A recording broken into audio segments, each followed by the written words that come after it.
an otherwise legitimate expression of the fundamental rights and freedoms of assembly, demonstration, picketing, and petitioning of public authorities by a section of law-abiding citizens of the Republic of Kenya was infiltrated and hijacked by a group of organized criminals. Most regrettably, today's attack on Kenya's constitutional order has resulted in the loss of lives, also destruction of property and desecration of institutions and emblems of our sovereignty. Today's events mark a critical turning point on how we respond to grave threats to our national security. I assure the nation that the government has mobilized all resources at the nation's disposal to ensure that a situation of this nature will not recur again at whatever cost. I thank our security officers who were on duty today for applying themselves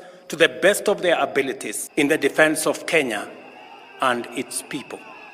Accordingly, I have directed all the organs of our national security to deploy measures to thwart any attempt by dangerous criminals to undermine the security and stability of our country. As the people of Kenya go to bed tonight, I give you my assurance that your security, that of your families and property, remains my utmost priority.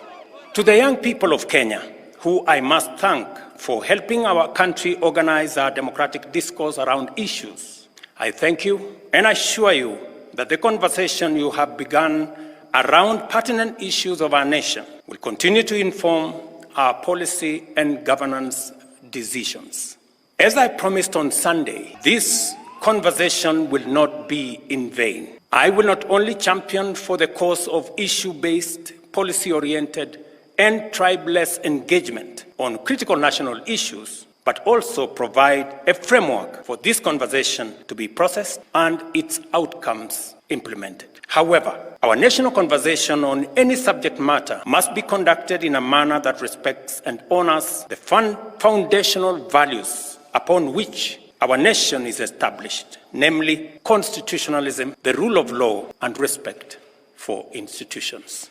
It is very painful for Kenya that a conversation this crucial was hijacked by dangerous people who have caused us the kind of loss we have incurred as a nation today. It is possible that the criminals who rained terror on innocent people and attempted to challenge our law enforcement deployments are still determined to continue with their dangerous behavior. I assure the nation of the government's determination to fulfill its constitutional duty of protecting the people of Kenya against all forms of harm.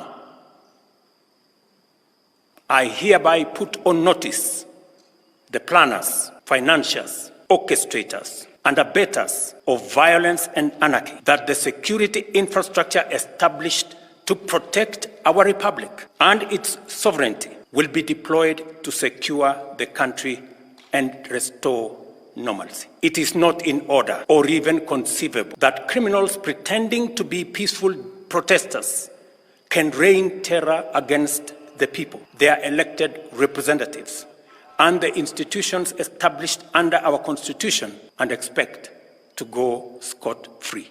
We must isolate crime from democratic expression and separate criminals from people exercising the freedom of expression and divergent opinion.